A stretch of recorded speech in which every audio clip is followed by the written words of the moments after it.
How's it going, everybody? Hope you're all doing well. I'm Hwang, and in today's video I want to talk to you about photography. Now in my business I do graphic design, but I also do photography, and lately I've been doing a lot of family portraits, and I was starting to think about what are things that I can do to help you improve in your photography. So here are 4 tips to help you on your next photo shoot. So let's get into it. And before I get started in the video, I just want to give a special shout out to my wife who gave me the idea and the inspiration for this video. Thank you, Linda. You are awesome, you are amazing, and you are my inspiration. So now let's get into it. Tip number 1, find where the light looks best. Now usually this is somewhere that's probably open shade, where there's a lot of sun outside, but you find like a shaded area. And if you put your subject in that shaded area, you'll have really nice, soft, diffused lighting, and that will make that person's face look really, really good.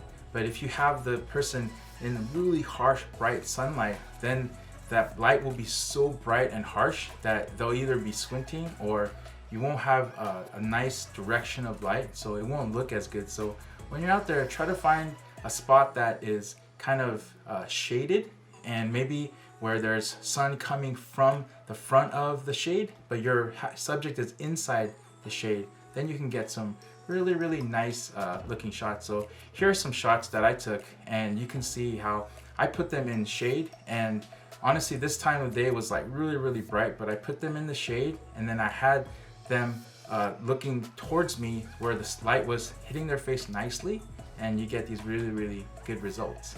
Tip number 2, when the light is bad, put it behind you. So sometimes when you're outside, this is especially for parents when you have like children that you want to take photos of, and let's say you're at the park and it's such a lovely day, but it's really, really bright. Maybe it's 12 o'clock, noon sun, and the sun is just blasting down, and you want to take some pictures. But when you take it, you get these raccoon eyes because the sun is right over, your children, right? And it just doesn't look that great. So in those situations, what you can do is you just take your subject and you turn them so that the sun is behind them. Now what this does is, when you do that, the subject will have a nice soft light on them, and behind them you'll get a really, really nice soft hair light. So you can kind of use that harsh sunlight to your advantage. Tip number 3, find ways to connect with your subject. Now as photographers, our job is to actually bring out their personality, help them to feel comfortable in front of the camera, make them laugh, make them feel like they want to show their personality. So if you just go and say, all right, everyone say cheese, and you take a picture, they're just gonna say cheese and take the picture. Or maybe the children are like so grouchy that they don't want to listen to you. So as photographers, what we have to do is we have to bring that out in them. That's our job, right? So the last photo shoot that I did, it was really, really tough because my subject's son, he just didn't want to give me anything, and it was really, really hard to get even a little bit from him. But I used techniques like having the mom like tickle him, try to bribe him. I mean, we tried everything, but I mean, we did get some good shots. But I think just the fact that it was so hard to just bring out some of that personality, it makes the job really, really tough. So I just want to encourage you, like if there's things that you could do, that you could talk to them, that you can like there's this one thing that I do sometimes. So I learned this from Peter Hurley, and he talks about taking your neck and pushing it like forward so that you get like a jawline like this. And what I do is I'll tell some of my subjects like, hey, imagine that there's like a suction cup and it's stuck to your forehead, and if I pull it, then your head would do this, right?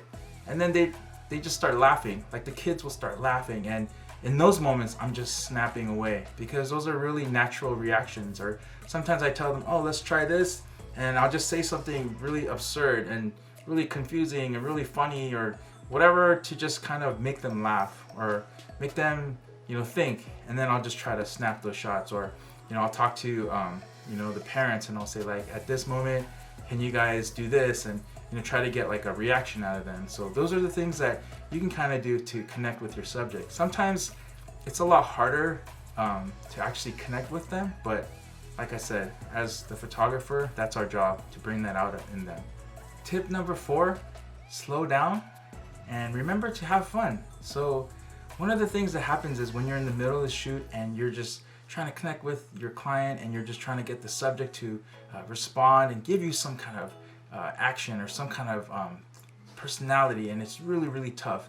And then let's say the sun is super hot and people are walking behind the family that you're photographing and things are just going crazy. Now what happens is you just start speeding up. You're just trying to get this right, get this setting right, do this, do that, and all of a sudden you're under great amount of stress. So in those moments, what you have to do is take a deep breath and slow down.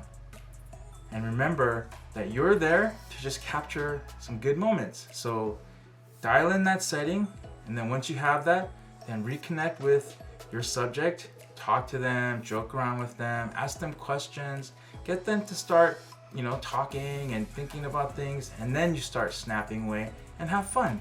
Because the whole point of taking photos is to capture these moments and remember to have some sort of memory that you took, right? So some of the greatest photos that I've taken in my life are not these elaborate photos that I spent hours and hours setting up.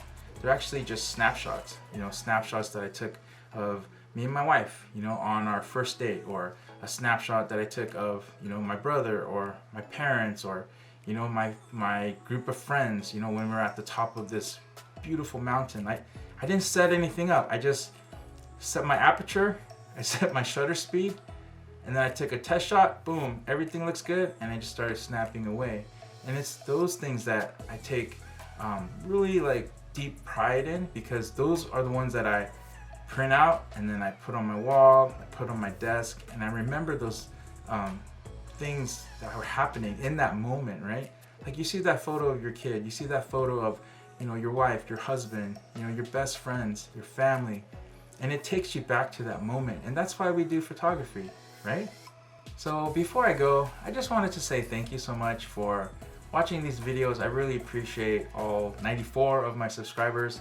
Honestly, I didn't even think I would even have this many subscribers, so thank you so much for watching these videos. I especially enjoy doing the kids art classes on Friday, and if you are somehow connected to me, reach out to me or reach out to my wife, and I'll try to do more kid videos, especially for the specific children who have specific requests. I've been getting a few lists of things that they would like, so I'm going to try to go through and do those different art classes for each of those kids. But anyways, I just wanted to wish you a Merry Christmas, and please stay safe and take care of yourselves. And until I see you next time, remember to let your light shine. Bye.